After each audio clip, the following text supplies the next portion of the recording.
लोकसभा चुनाव में भाजपा को मिली प्रचंड जीत और बालाघाट सिवनी संसदीय क्षेत्र से भारती पारधी के निर्वाचित होने पर शनिवार को स्थानीय सिंधु भवन में नागरिक सम्मान समारोह का आयोजन किया गया, जिसमें प्रदेश शासन के पंचायत एवं ग्रामीण विकास श्रम विभाग मंत्री प्रहलाद पटेल शामिल हुए और नवनिर्वाचित सांसद को बधाई दी और संगठन के कार्यों और कार्यकर्ताओं की मेहनत की सराहना की। मंत्री पटेल ने कहा कि लोकसभा चुनाव में मुझे संगठन ने बालाघाट की जवाबदारी दी थी और आपने जीत दिलाई है, इसके लिए संगठन और जनता का मैं आभार व्यक्त करता हूं। जब मैं यहां चुनाव की भूमिका में था तो मुझे अपने दौर का चुनाव याद आ गया, जब मैं चुनाव लड़ने आया था। मंत्री पटेल ने अपने उद्बोधन में कई बिंदुओं पर भी अपनी बातें रखी। आयोजित नागरिक सम्मान समारोह में प्रमुख रूप से वरिष्ठ भाजपा नेता रमेश रंगलानी, लता एलकर, अभय सेठिया, महेंद्र सुराना, पूर्व सांसद ढाल सिंह बिसेन, विधायक राजकुमार कर्राहे, गौरव सिंह पारधी, पूर्व विधायक प्रदीप जायसवाल, भगत सिंह नेताम सहित बड़ी संख्या में कार्यकर्ता और समर्थक उपस्थित रहे। सर्वप्रथम भाजपा जिला संगठन की ओर से नवनिर्वाचित सांसद भारती पारधी का आत्मीय अभिनंदन किया गया। इसके बाद विभिन्न सामाजिक, धार्मिक और सेवाभावी संगठनों के द्वारा भी पुष्पगुच्छ देकर स्वागत किया गया। सम्मान समारोह के दौरान अपने उद्बोधन में सांसद भारती पारधी ने कहा कि राजनीति से लंबे समय से जुड़ी रही थी, लेकिन अपेक्षाएं अधिक नहीं थी और सांसद जैसे पद को लेकर देखती आ रही थी कि कामकाज को समझती रही थी। आज मैं इस संसदीय क्षेत्र का प्रतिनिधित्व करूंगी तो आपका आशीर्वाद और आशावादी निगाहें मुझ पर टिकी रहेंगी, जिससे कि मैं उस कसौटी पर खरा उतरने का प्रयास करूंगी। अपने कार्यों की प्राथमिकता गिनाते हुए सांसद भारती पारधी ने कहा कि रेल सेवा का विस्तार और सुविधाएं दिलाने का उनका मकसद होगा, ताकि जिले की जनता को प्रत्यक्ष तौर पर इसका लाभ मिले। लेकिन आपका जो आशीर्वाद है, आपके आशीर्वाद और आपकी जो आशा भरी निगाहें इस लोकसभा क्षेत्र की मुझ पर है, उस कसौटी पर खरा उतरने का मैं प्रयास करूंगी। लेकिन यह संभव तब होगा जब आप सबका आशीर्वाद मुझे मिलेगा, आप सबका मार्गदर्शन मुझे मिलेगा। मैंने पहले भी कहा कि वरिष्ठों का मार्गदर्शन मुझे लगेगा, क्योंकि इस जिले में कुछ अच्छा करने की इच्छा है और यह इच्छा तब साकार होगी जब हमारे वरिष्ठों का, ऐसा भी नहीं है कि यहाँ पर नेतृत्व करने वाले हमारे वरिष्ठों ने इस जिले के बारे में चिंता नहीं की। मैं हमेशा पूर्व सांसद जी को देखती रहती थी, चाहे वो रेल का मामला हो, चाहे अन्य मामले हो, वो इस जिले के लिए, इस लोकसभा के लिए सदन में अपनी आवाज को उठाते रहते थे, जिसका प्रतिफल है कि हमने ट्रेनों में बहुत कुछ हासिल किया। हम तो सौभाग्यशाली लोग हैं कि आदरणीय भाई साहब यहाँ बैठे हैं, जिनके कार्यकाल के समय हमने यहाँ नैरो गेज से ब्रॉड गेज की कल्पना जो हम लोग बालाघाट निवासी सोचते थे वो पूरी की थी।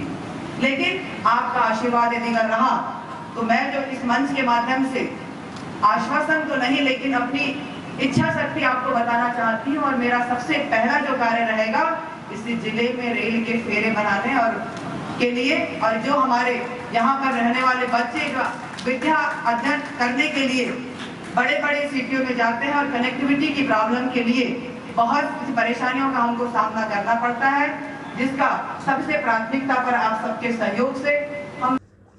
इसके साथ ही मंत्री प्रहलाद पटेल ने कहा कि बालाघाट की जो तासीर है, संगठन की जो ताकत है, उस वजूद को बचाने की ये जीत हुई है। इशारों ही इशारों में मंत्री पटेल ने कहा कि जिन्हें ये भ्रम हो जाता है कि भगवान के बाद हमारा स्थान है, ये उन पर जीत है। भारती पारधी को इतिहास रचने के लिए आपने जिताया है और जिस शुद्ध मन से उन्होंने कहा कि मैं ईमानदारी से कार्य करूंगी, मेरी महत्वाकांक्षाएं नहीं हैं, तो मैं कह रहा हूं कि विकास के 5 सालों में आप ऊंचाइयां निर्मित कीजिए, ताकि इस कार्यकाल को लोग याद रखें। जल संवर्धन को लेकर मंत्री पटेल ने कहा कि नदियों के उद्गम स्थल पर जाने का मैंने निर्णय किया था, तो बालाघाट में 23वें नदी के उद्गम पर पहुंचा। कई उद्गम सूखे हुए हैं और 52 में पानी दिखाई दिया। मैं कहता हूं कि सदियों और पीढ़ियों से जिस जल ने हमें पोषित किया है उसे भूल जाएं, ये ठीक नहीं है। हम इस पानी का उपयोग करते रहे हैं और जहां से जलधारा बहकर आती है उसे पलटकर ना देखें, ऐसा नहीं करना चाहिए। बालाघाट की तासीर के अनुकूल जो संघर्ष की ताकत आपकी है, जो वजूद को बचाने की आपकी ताकत है, ये उसकी जीत है। मैं आपको बधाई देता हूँ। जो लोग ये मानते हैं कि पैसे के बगैर चुनाव नहीं हो सकता, ये उन पर जीत है। जिनको ये भ्रम हो जाता है कि दुनिया में भगवान के बाद हमारा ही स्थान है, ये उन पर जीत है। मुझे लगता है कि ये जो चीजें हैं, मैं इसलिए कह रहा हूँ, मैं हमेशा कुछ थोड़ा बहुत पढ़ता भी हूँ और परिस्थितियों को देखता हूँ। एक बार एक संघर्ष करने वाले व्यक्ति को एक बेहद ताकतवर आदमी ने लिया और उसको गांव निकाला दे दिया। लोग खुश हुए कि भाई उसने तो उसको बाहर लगा दिया, खत्म। लेकिन जैसे ही शाम हुई तो हमको ये जिम्मेदारी दी गई कि मंत्री के नाते की आपको बालाघाट की व्यवस्थाएं देखनी है, तो मुझे तो कुछ होना ही था।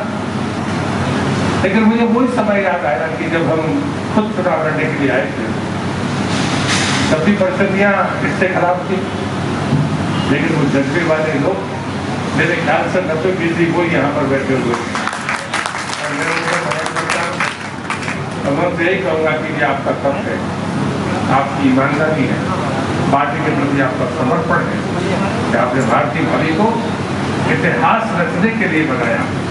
धन्यवाद करती हूँ। मैं भाभी को भी इस बात की शुभकामना देता हूँ, तो धन्यवाद देता हूँ। आपने जिस शुद्ध मन के साथ में कहा कि मैं महत्वाकांक्षा मेरी नहीं है, मुझे सेवा का अवसर मिला है, मैं करूँगी। आप विश्वास करिए, इस भाव का लोग सिर्फ सम्मान नहीं करेंगे, इस भाव के साथ आपके साथ जुड़ेंगे और आप विकास के इन 5 सालों में वो ऊंचाइयां निर्मित करिए कि लोग याद रखें। कार्यकर्ता का अपना भाव है, उसका काम है करते रहना, चलते रहना। और इसलिए मैं इस अवसर पर मंचस्थ सभी लोगों को और आप सबको हृदय से बधाई देता हूँ। मैं भी एक अभियान में लगा हूँ। अभी एक अभियान 5 से 16 तक का था, जन संवर्धन का। आप तपस्वी लोग हैं, त्यागी लोग हैं, विचारवान लोग। मेरे मन में आया कि कोई रोड मैप तो है नहीं, सरकार के कामकाज है, अंदर तालाब, पुष्कर तालाब, एक तालाब, बावली को साफ कर दो, तालाब को साफ कर दो, लेकिन आचार संहिता लगी हुई। मैं खाली बैठने वाला आदमी नहीं था, तो मन में आया कि चलो किसी नदी के उद्गम पर जाने का फैसला करते हैं, जरा लौट कर तो देखेंगे नदी का उद्गम कैसा है। मैं तो ये आसान बात थी और मुझे इस बात का अंदाजा भी नहीं था कि कितना मेरे लिए लाभदायी हो जाएगा। आज मैं 23 में नदी के उद्गम पर पहुंचा, बालाघाट में। लेकिन मुझे जरूरी हुआ कि सूखे हुए उद्गम, एकमात्र नदी का उद्गम मुझे बहता हुआ दिखा, वो बावनथली का उद्गम। बाकी कहीं पर सूत के समान खाद लगी हुई है, लेकिन बहती हुआ मुझे कोई बावनथली का मिला नहीं। आप कल्पना करिए, जिस माँ ने आपको जन्म दिया है, आप उससे भूल जाए तो आपको समाज क्या करेगा। आप अपने बारे में क्या मूल्यांकन करेंगे। जिस नदी के उद्गम से कोई बड़ी नदी बनती है, वो सदियों से न जाने कितने पुष्पों को ताक रही है, प्रसन्नता और संपन्नता दोनों में रही है, लेकिन लौट कर कोई भी उद्गम की तरफ नहीं आया। तो उद्गम के लोग जहाँ से वो नदी निकलती है वो किस हाल में, वो उद्गम किस हाल में,